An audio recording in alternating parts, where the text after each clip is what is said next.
Hello, and welcome to Making Known the Unknown, Series 2, Ignorance, the Mother of Devotion. I'm your host, Tina Tarryk, and with me tonight are our experts, Sidney Schwartz, history teacher and Bible researcher from Hackensack, New Jersey. Hi, Tina. Welcome, Sidney. And Reverend Hewitt, medium and founder of Gifts of the Spirit Church in Chesterfield, Connecticut. Welcome, Carl. Thank you. Okay. Tonight's show, as all of our shows are, will be live. And so we're encouraging our callers to call in with questions, comments, suggestions right from the very beginning. The live number you will see on the screen, which is 889-1728. Don't be shy, give us a call. And a very important suggestion had been made to me with respect to the show tonight and several shows from now. For those of you out there who are interested in these shows, and for those of you who are even just slightly curious, the suggestion had been made that you take the time to pop a VHS tape into the recorder and record these shows that are coming up. Because these shows, we think you'll find valuable, not just for yourself now to rerun and listen to and watch to get answers to questions, but also for your children and for your children's children yet to come. So, with that, the topic for tonight's show, which is a very big topic that we're going to take a bite out of, is, did Jesus really die for our sins? I know most of you, like myself, grew up with that notion, and the notion that unless we lead a very clean, perfect life, that we are not going to make it to heaven, and we will be judged at some point along the way. Well, my guests tonight will be touching upon that subject with their own personal research and experiences. But before we dive into that, there's something that I was told with respect to last week's show. And if some of you did watch the show, you noticed that we didn't have any callers, coincidentally. And we thought perhaps the topic was a little too deep, a little too much for most people out there. And we were discussing this at the end of the last show. And in fact, what we came to learn, or I came to learn through Reverend Hewitt here, was that our phone lines were indeed blocked. So naturally, my first question was, how could phone lines be blocked? This is a free country. People can call anywhere, anytime they want, and this is certainly a public access station, so that shouldn't be a barrier. So with that, I'm going to refer the question to Reverend Hewitt and see if he can share with me, share with the viewers what he shared with me last week. Carl. Yes, they were blocked, and they were not blocked because of so many calls coming in. You couldn't get through and the lines were busy. They were actually blocked by using a computer and blocking all three lines so no one could come through. And it was deliberate. It really was deliberate. And I'm not going to reveal on this program tonight who it was, but it was done right here in the city. It was done deliberate, so they did so no one could call in, and the answers to their questions could not be given over the air because they did not want the people to be exposed to this new teaching, because Mr. Schwartz and myself have researched all over this world to get answers because of the subject matter. Because you see, I've searched. I wanted to know. I have the answers, and I'm going to leave it right there for that for this moment. Thank you. Now I'm just going to remind our viewers that we will be live during the entire show, so don't be shy and call in. If you are not afraid of the truth, or maybe just listening to something different other than the answers that you've been given so far, and opening up your mind, you might learn something new. That's why the series is called Making Known the Unknown. We assume that most of this information is new to many of you out there. So it may be a little difficult to grasp at first, and we understand that. But just like maybe 200 years ago, somebody would have laughed at the idea of a microwave oven, for example, we certainly wouldn't laugh about it today. So if you think that you have learned everything that there is to possibly learn, then that's fine. We respect you. You can go on your way. But if you think that there's something more you can learn and there's room to open up your brain and your mind and use it, then tune into this show and give us a call. Okay. Now with that, Sidney Schwartz has brought a clip with him tonight. Yes, this first clip that I brought is produced by an organization that's also interested in researching the truth and to bring knowledge to people. And it's interesting because in the course of their discussion of this long tape, they talk about certain people and certain organizations who want to hide the truth and why they want to do that. So if we could have that clip now, please. International Research and Educational Society presents Derek Partridge, Jordan Maxwell, and special guest, Bill Jenkins.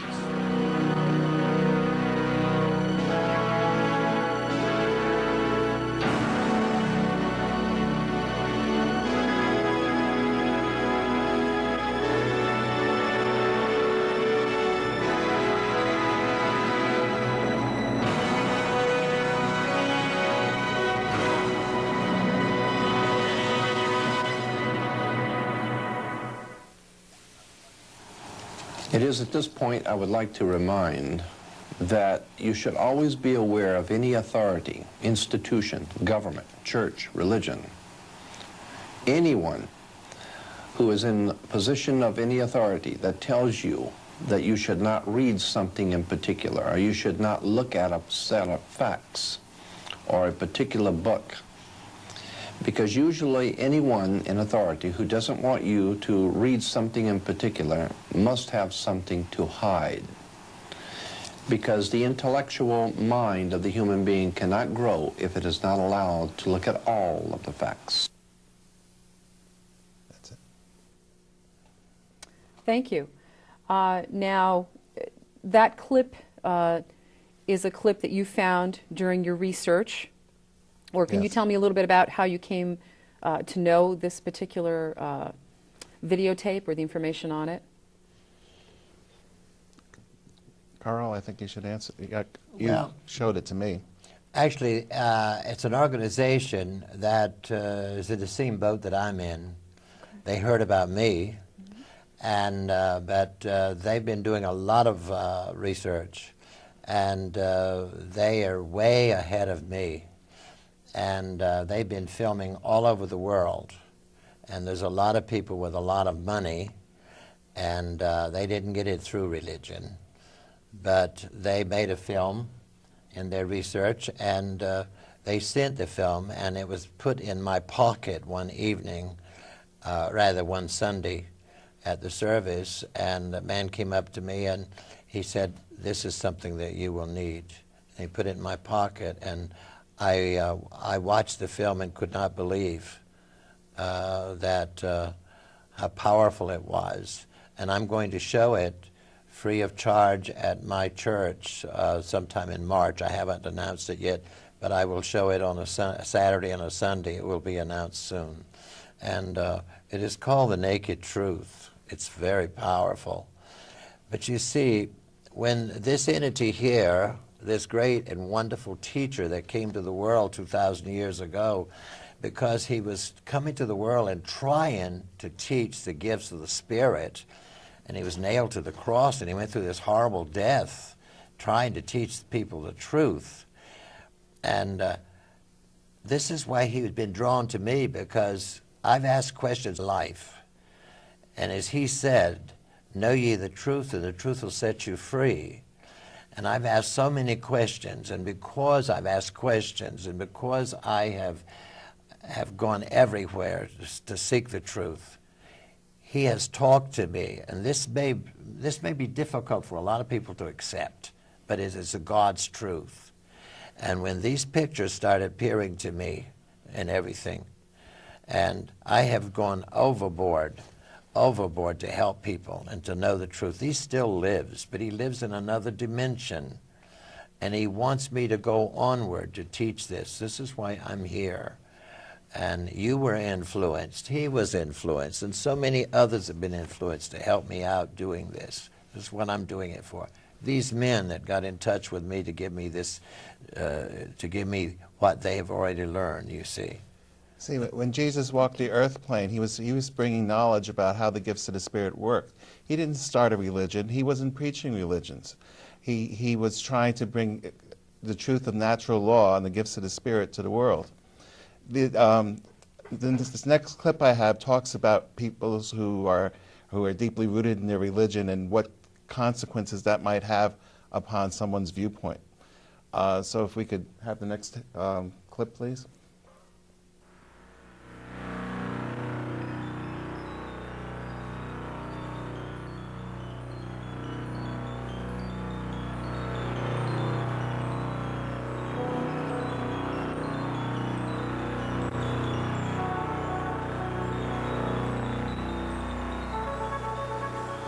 In this program, we're going to deal in verifiable facts, something that cannot readily be found in most aspects of most religious beliefs.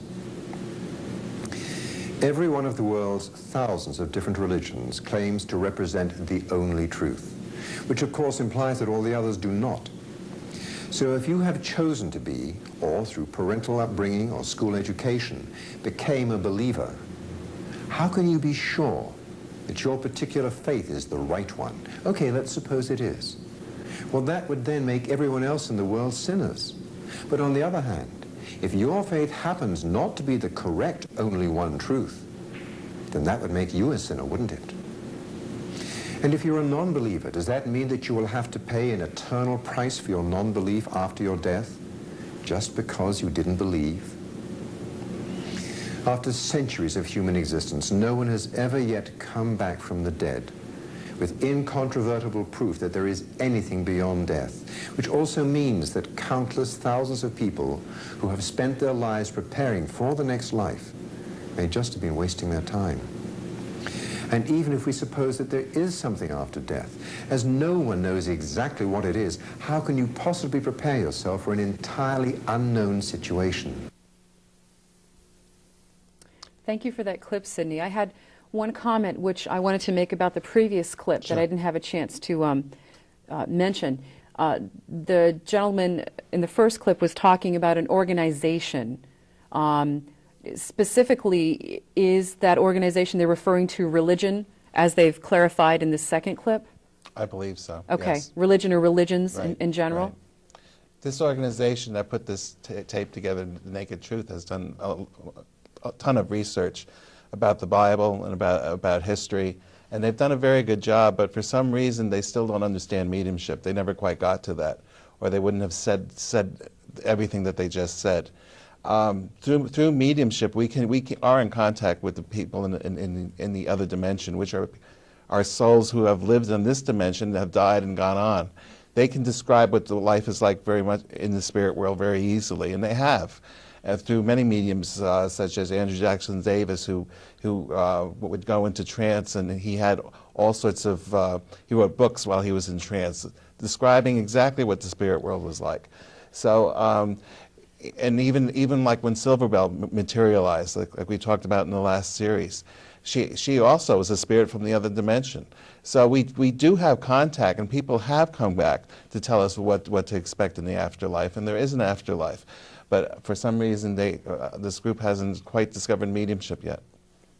Thank you. I'm thinking perhaps if we take away the piece of the puzzle we have here, which combines your expertise and background with research and Carl's mediumship, then if we took away Carl's piece, we would probably have something similar to what we heard. Yes, that's true. But this would appear, with Carl's experience and his gifts, to bridge the gap between that world and this world, where we just rely a lot on intellectual, tangible things to learn by every day.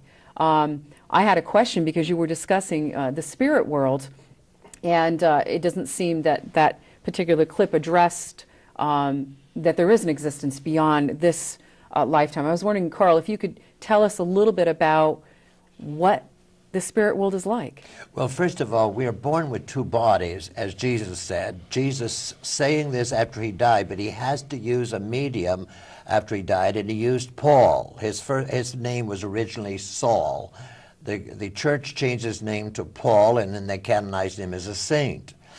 But he tells us, Jesus tells us through Saul, that we're born with two bodies, the physical body, the spirit body. And that when the physical body dies, it instantly gives birth to the spirit body. The spirit body goes to one of many dimensions, not mansions. Jesus said, in my Father's house are many dimensions. It was the priest in the year 325 in June at the Council of Nicaea, in my Father's house are many dimensions. We go to the dimension that we made ourselves while we were living in the physical. If you're a teacher, you would go to where teachers go. As he says, I don't want to go to where the teachers go. Some of them I can't stand, you see. But if he was a musician, he would go to where the musicians go, you see. So this is the way it is. So there are many dimensions that we would go to, you see. Jesus is still alive in another dimension. He lives in a body of energy. His body does not look over 30 years old. When he appeared to me, he looks about 30 to 32. He never ages. If a person dies at 90 years old, they're old and frail here. They're only about 30 years old over there. My brother appeared to me, and he died, I think he was in his near 80 when he died, and he only looked about 30 there. And the other world, the other dimension, is really a paradise. It really is. And it's very hard to explain that. Very hard to explain that dimension. So we don't need to sleep there, we don't need to eat, we don't... There's no colds, no bugs, none of that. Okay. None of that. And people will go to dimensions where there are similar people. Yes. Yes. Okay, like There's them. fabulous music. You ever heard Really? of music from the spheres? There are some people who have the ability to hear that music.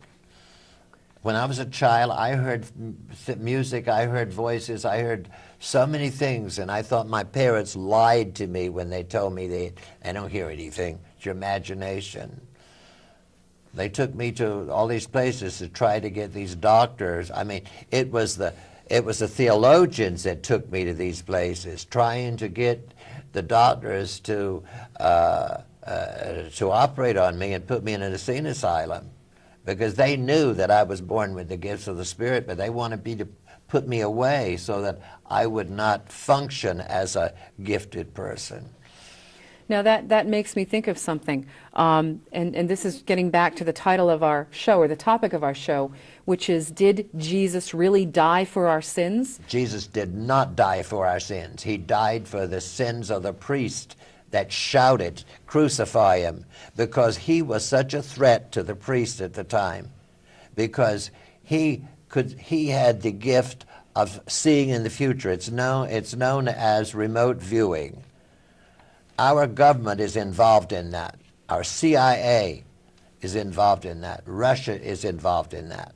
You have to remember, Tina, that back in Jesus' day, if you were talking about the Jewish faith, the people went to the temple and they brought a goat or a calf or something, and it was sacrificed, and that's how they worshipped.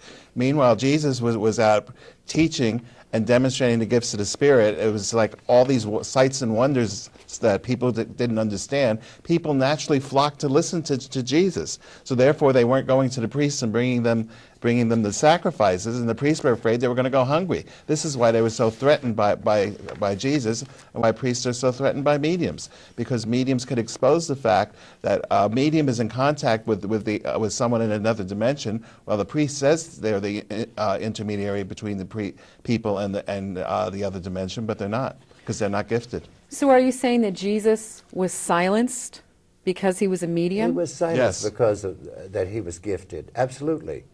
It was a horrible death he went through. Horrible. Look, I'm a nobody. He appeared to me. He talked to me. I was in denial for years. I would not accept the fact that he was in touch with me and talking to me. He says, I'll prove who I am eventually. And he did by that picture. Through the gift of Precipitated art. Precipitated art. And for the educated people out there that would research this, it is a fact. This is one of the gifts of the Spirit. I believe you were at my place. You saw it. You witnessed it. You witnessed it. Now, if the camera could move in here, right here is the side. This is the back side of this picture. If the camera could move in right here, this is the back side of a 3x5 card. It shows my friend Reverend Bingham right here, my beloved friend in Massachusetts. I handled his funeral about 26 years ago. Here's my other friend here, another medium. This was a medium. This is a medium here. This is Lone Eagle, the Indian. It's always been with me. This is Rabbi Bear from Boston. All of these people here passed on. Here is Dr. Holman. He's a doctor of divinity. This is how they knew that it was my card. Here's my name down here. This is Austin Wallace here, a great medium from Indiana. And this is how we could tell whose card is who.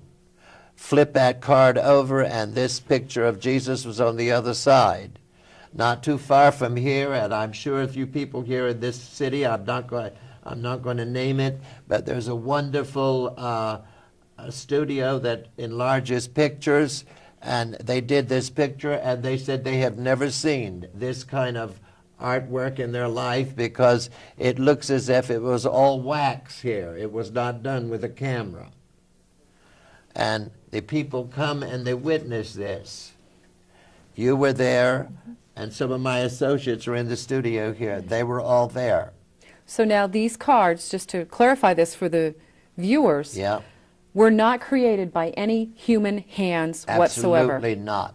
That is phenomenal in and of itself. In a little box, whereas it was closed in, covered up, and there's where the darkness was. And it was no hocus pocus. It was not witchcraft, this garbage that these men with their collars, that burns me up to a hot cinder to think that they call this witchcraft. This is the gift of the Spirit, the same type of thing that was taught many years ago. You call this witchcraft? You're calling this witchcraft? Don't you ever dare to say that next to me, close enough to me. I would get really revved up. Thank you, Carl. The other thought that had gone through my mind here is that if in fact people didn't live up to what they're supposed to live up to in this physical life, that they're going to go meet the devil. I'm not going to say the word, but the devil. Now, is that another way? Isn't that another way that people were being controlled and silenced? That was created by the priest. There is no such thing as the devil. No such thing. That was created only to control the people. That was through mind control. He told me there was no such thing. When he told me that when he went out into the desert 40 days and 40 nights, he went to control his own ego. And there's not a person watching this program that doesn't have an ego. Not one. No one listening to this program has ever been told from the church that they have an ego. No one. This is why this program is called Making Known the Unknown. There is a God, but the God is within each person, not sitting out there on some throne in the sky. Thank you. Now, Sidney, I have a question for you. Okay. Have there been any other people in history who were silenced like Jesus was? Well, yes, there's been several, but before we get into historical person, perhaps we should talk about the time the Reverend Hewitt was silenced. Okay. Because he was supposed to appear in Myrtle Beach and give a seminar there, and the police cars came up and prevented him from speaking. A couple of weeks ago, we were back in Myrtle Beach, and Carl and I made a tape dealing with that. So if we could have the next clip, please.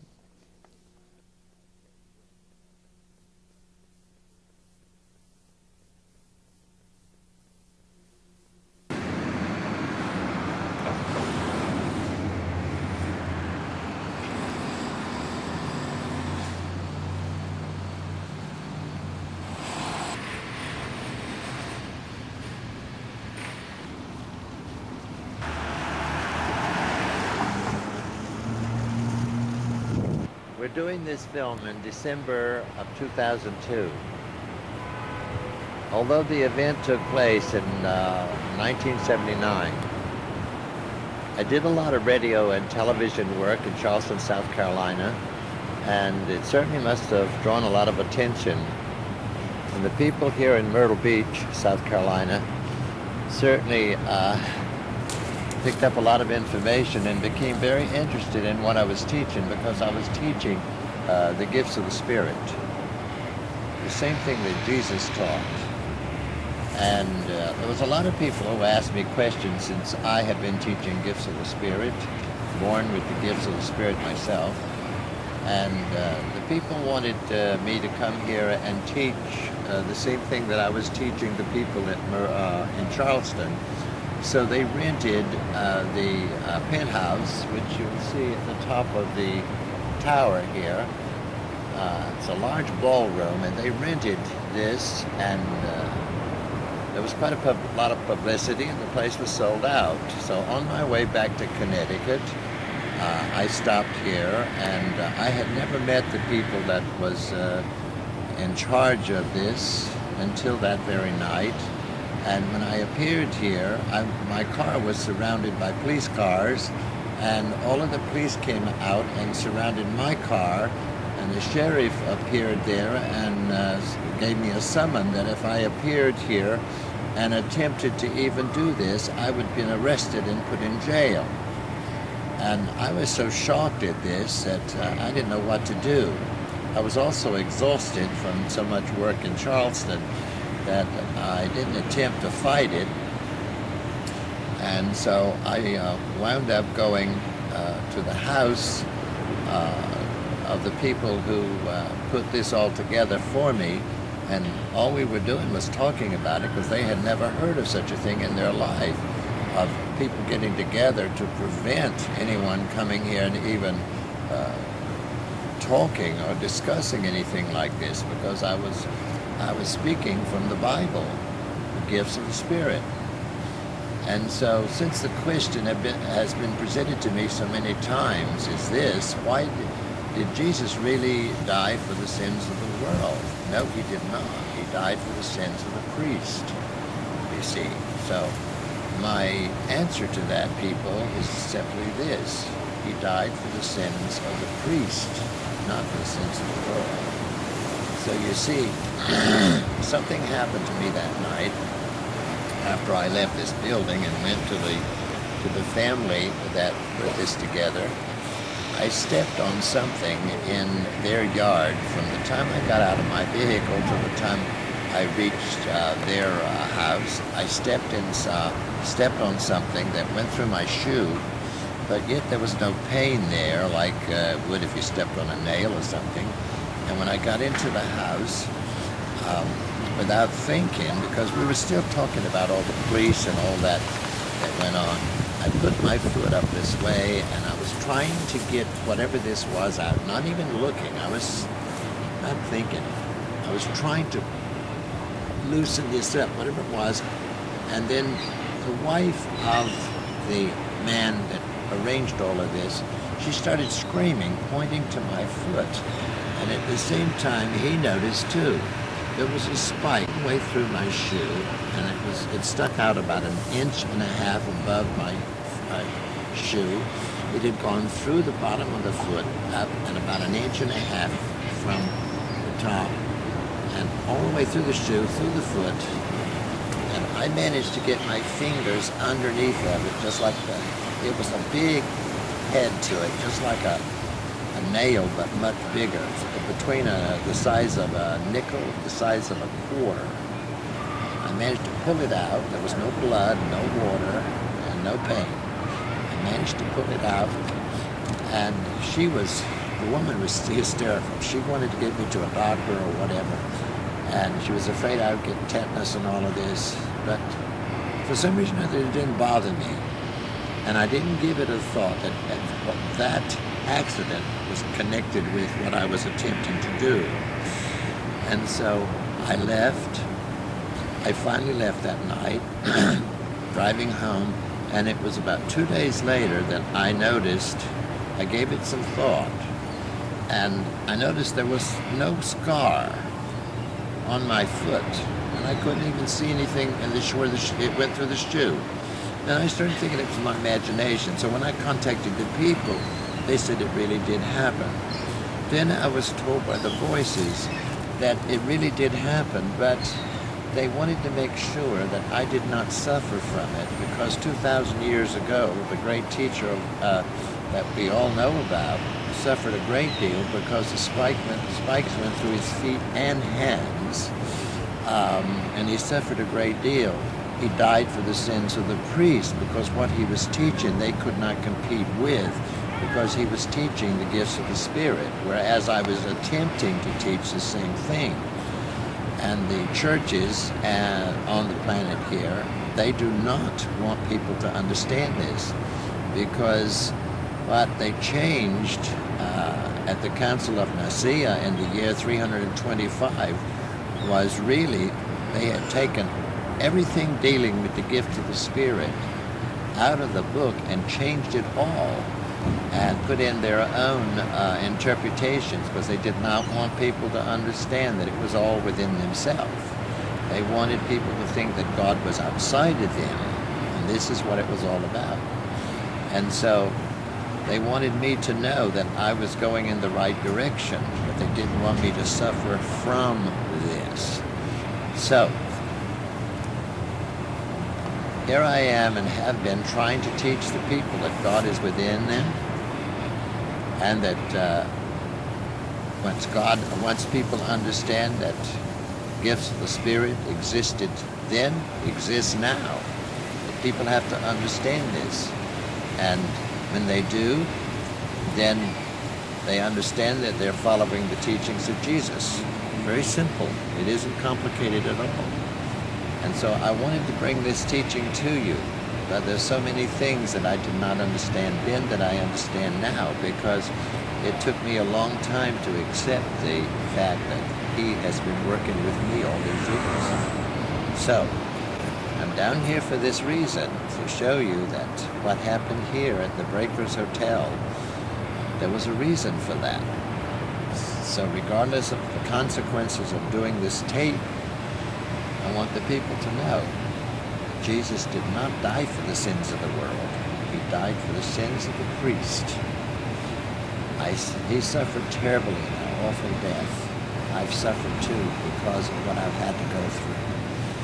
The terrible thing that I went through that night with the police surrounded, people wondering why, what I had done and everything else, the embarrassment and everything else. I tried to get people to understand. And they have taught me that religion is nothing in the world but franchises. People should wake up and understand that God is within themselves. Religion is a big business, and when people understand that God is within themselves and how they can turn within and understand the truth about this, they'll truly be saved from ignorance, fear, superstition. Simple as that. Go within. So be it.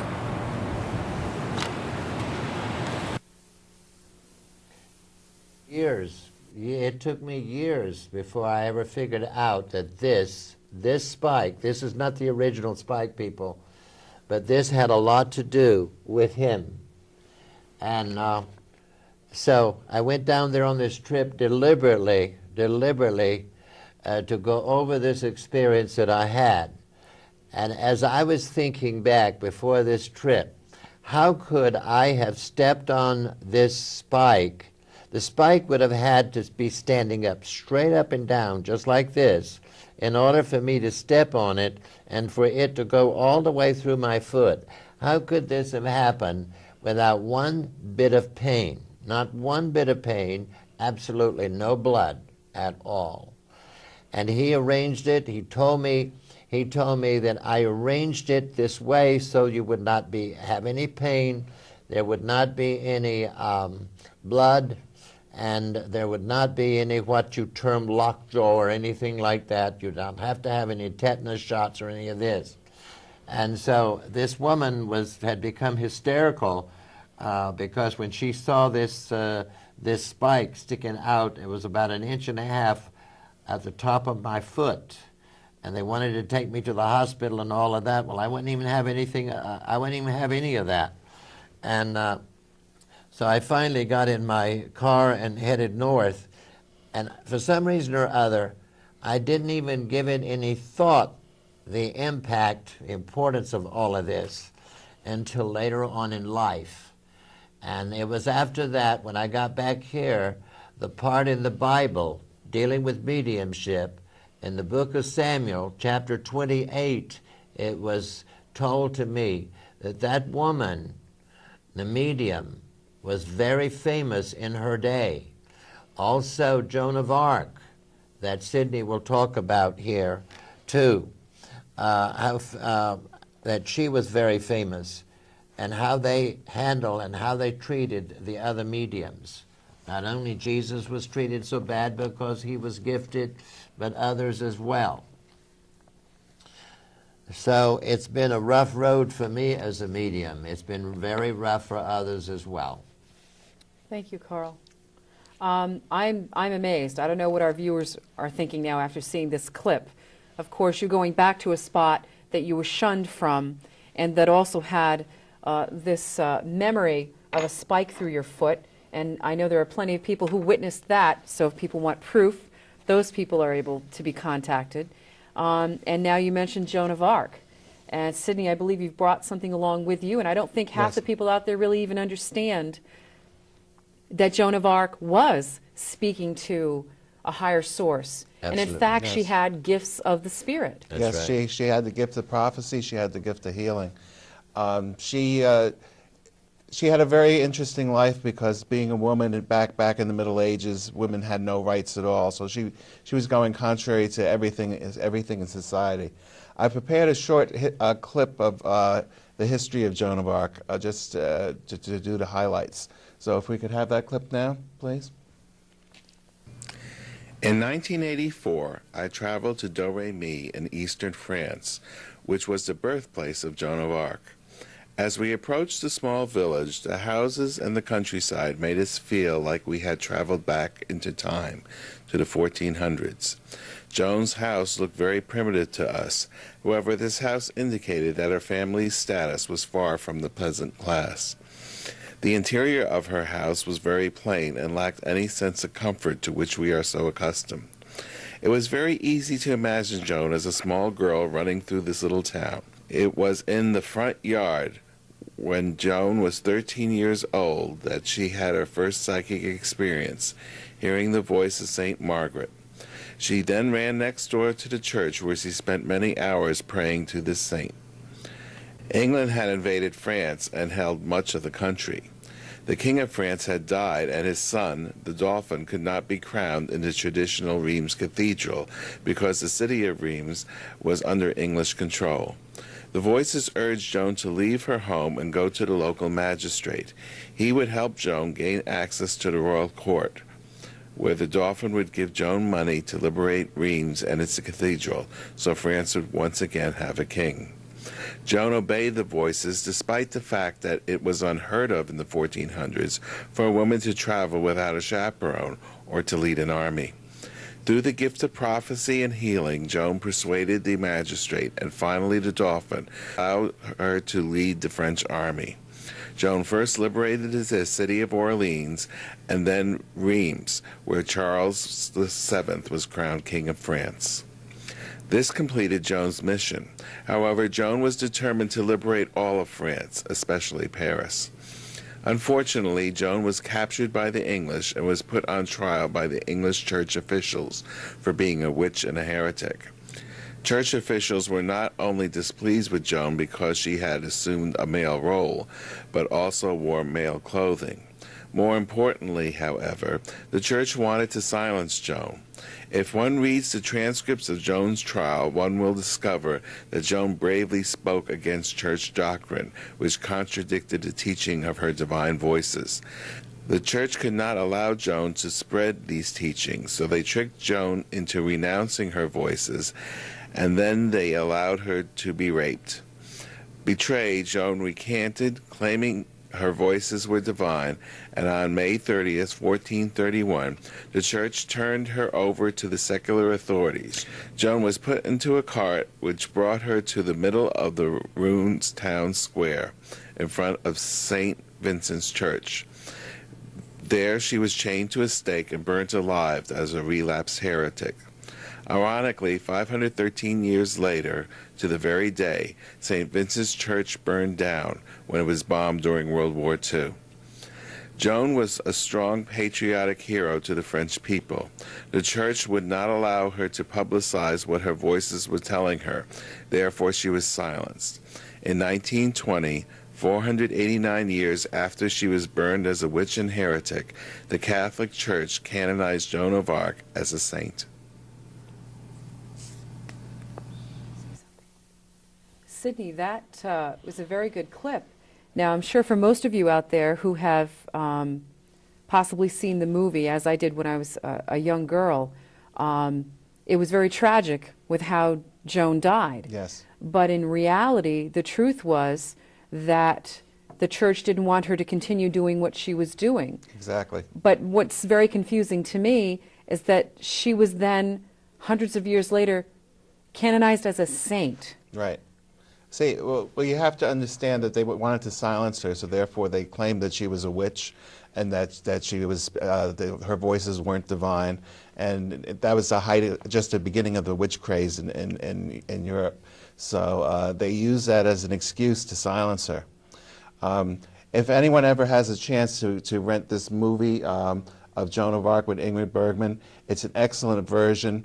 When you watch it, you can actually see the psychic phenomena. They did it very well. That when Joan was hearing her voices, it's portrayed very well. So you could start to understand the phenomena when she would predict things that would happen two weeks later, and when she healed a baby that had died, and so forth. I've used clips from this video to teach a couple hours lecture on Joan of Arc from time to time. So she was a very interesting woman, and the fact is that Spirit has told me that they made sure that she came from a peasant background so that she would get noticed and get written down to the history books, so people would have a record of this psychic event, of this psychic person who was destined to help her country. We do have a record of it, but I am sure not in as much detail as the both of you have researched and learned about Joan of Arc's life. When we were in Rouen, we went to a tower where she was held, and Carl started picking up on the vibrations of that tower, and he said she was definitely raped. That's unbelievable. We also had discussed in other shows, if I remember correctly, you had a very good friend of yours from the South. Is that somebody who you grew up with? Dixie. And evidently, she also had some trials and tribulations with respect to her gift. Do you want to share that with us? Yes, she and I were both the same age, and we knew each other very, very well. And she was, oh God, she went through everything I went through. And she lived right next door to the Baptist church. Her father was a deacon of the Baptist church, just as my father was an assistant pastor of the Baptist church. And they didn't want me into the church. They didn't want her into the church. These are two different churches now. And so she couldn't handle it any longer, and she borrowed her father's shotgun one day and went off into the woods and committed shot herself, committed suicide. And then after that, I quit school and left and hitchhiked all over the Southeast and went into every building that had a steeple on it looking for some answers. And I was treated like worse than a dog, and I was thrown out bodily. And then I went into one of the other places, and I was treated just like some of these young boys are treated today. You read the papers on that. I won't go into that detail.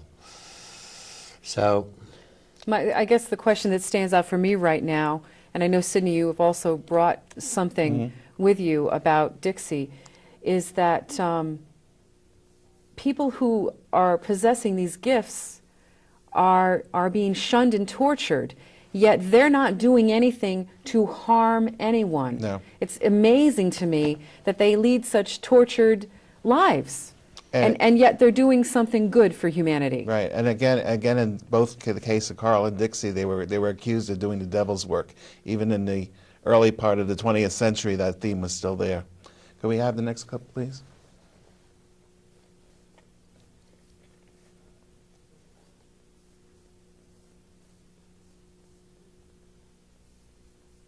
Well, while we're waiting for the next clip to come up of Dixie Hewitt, the question that I also have is that the evidence that we're pulling together from this show is that it doesn't appear that Jesus really did die for the sins of anyone else. And we were just told that we do have a caller on the line. That's perhaps why we're not running that clip yet. So we're going to take this call.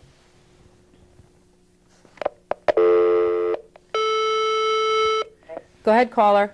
Hi. One of the other things you might add is Joan of Arc was transsexual. Really? Is that something that you were aware of? she's what? Reverend Hewitt, that Joan of Arc was transsexual, well, evidently? There was a theory that she was an hermaphrodite, that she had characteristics of both sex. She wasn't transsexual because they didn't have that technology then. Well, technology was notwithstanding,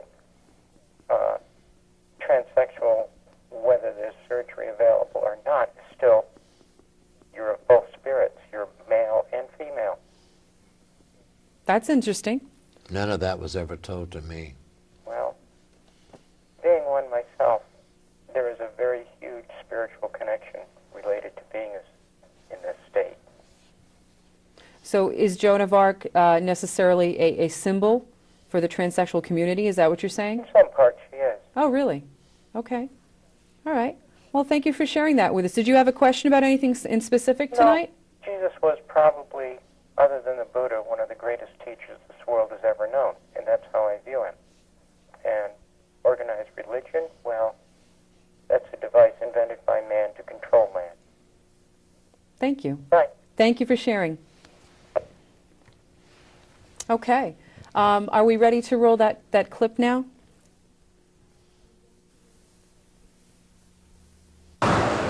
Very close to where I'm standing, my dearest friend when I was small, we were both the same age. The only name I knew her was Dixie. She also had the gifts of the Spirit, same as myself. And she knew things that other people didn't know. She heard voices that no one else could hear. She saw visions, the same as myself. Dixie Hewitt, as I said, we were both the same age, and because she was able to hear voices and see visions, she was treated so badly by the church, the Baptist church, that when she reached, she was about 15, she could not handle it any longer, the way she was treated by the people in the community and the church and everything else. And she took her father's shotgun and went out in the woods and she killed herself. And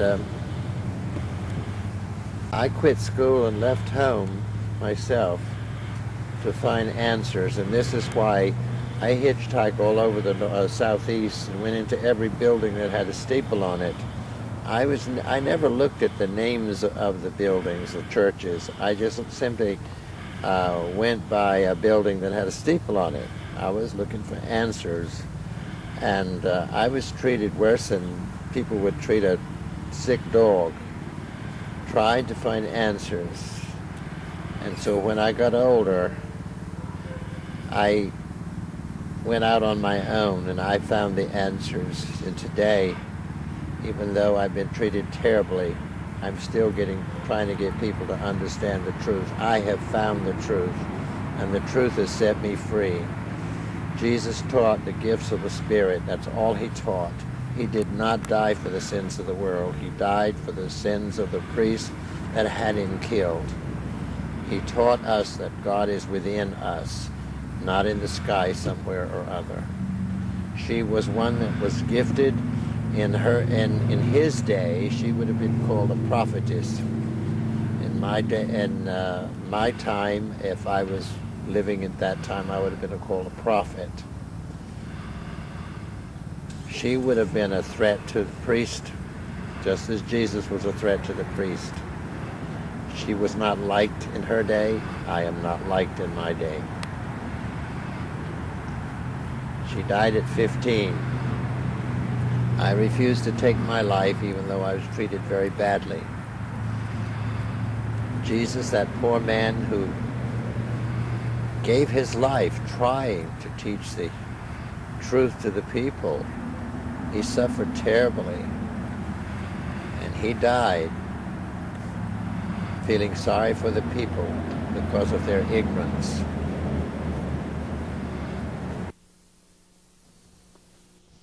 That's very, very tragic. That's a very beautiful marker, too, of your friend Dixie. It's strange. His camera makes it show better than it really is. Thank you for that clip, Sidney. You're welcome. We were starting to talk about, really, the proof and the conclusion that Jesus did not die for our sins.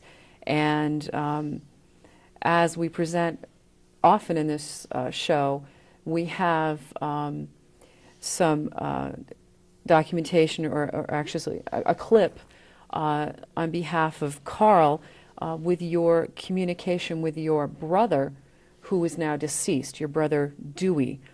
I don't know if one of the two of you wants to set up this clip for us. Well, basically, Dewey had died, and he had treated Carl badly during his life. And he came through a trance medium asking for Carl for forgiveness because nobody else could forgive him. So if we could have that clip, please. In 1975, my half-brother, who's buried here, he kept appearing to me.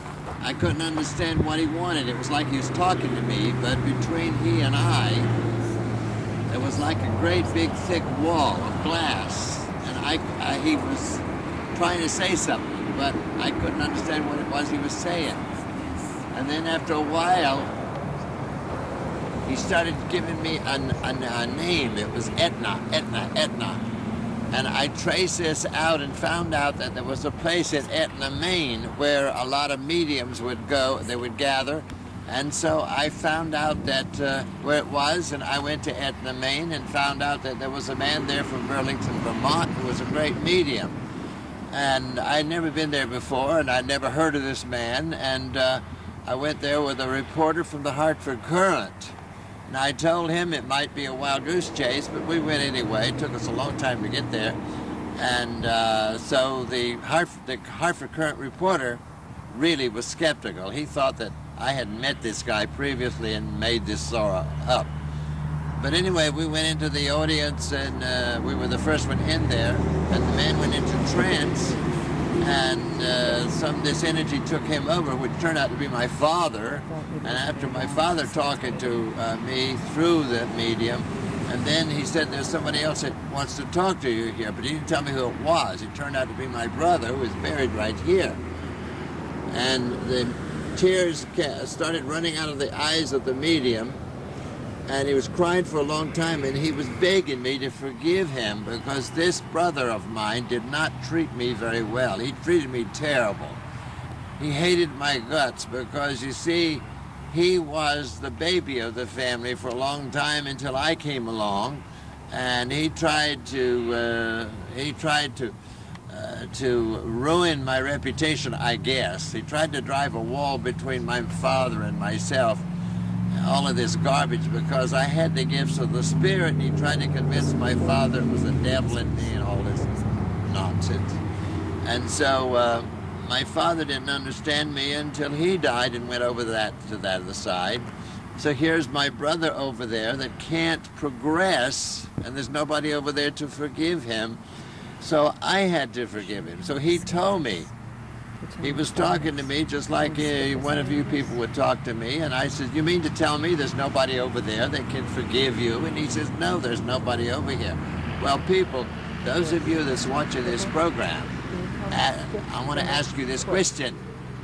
If there's nobody over there to forgive you for something you've done over here, doesn't that answer some questions?